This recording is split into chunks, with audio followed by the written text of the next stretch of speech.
मुल्क में 2 हफ्ते के दौरान मामूली कमी के बाद फिर से हफ्तेवार महंगाई की शरह में बड़ा इजाफा हो गया है। हालिया हफ्ते के दौरान मुल्क में महंगाई की शरह में 1.16% इजाफा हुआ है, जिसके बाद सालाना बुनियादों पर महंगाई की शरह 42.68% हो गई है।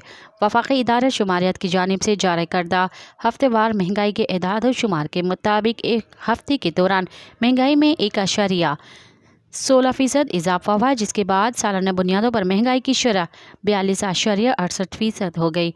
इदारा शुमारियत ने बताया कि एक हफ्ते के दौरान 15 अशिया की कीमतों में इजाफा, 14 में कमी और 22 की कीमतों में इस्तेहकाम रहा। मज़ीद ख़बरन ऐं तफ़सीलात लाइ विज़िट कयो असांजी वेबसाइट www.awamiNewsHD.com ऐं ॾिसंदा रहो अवामी न्यूज़ HD।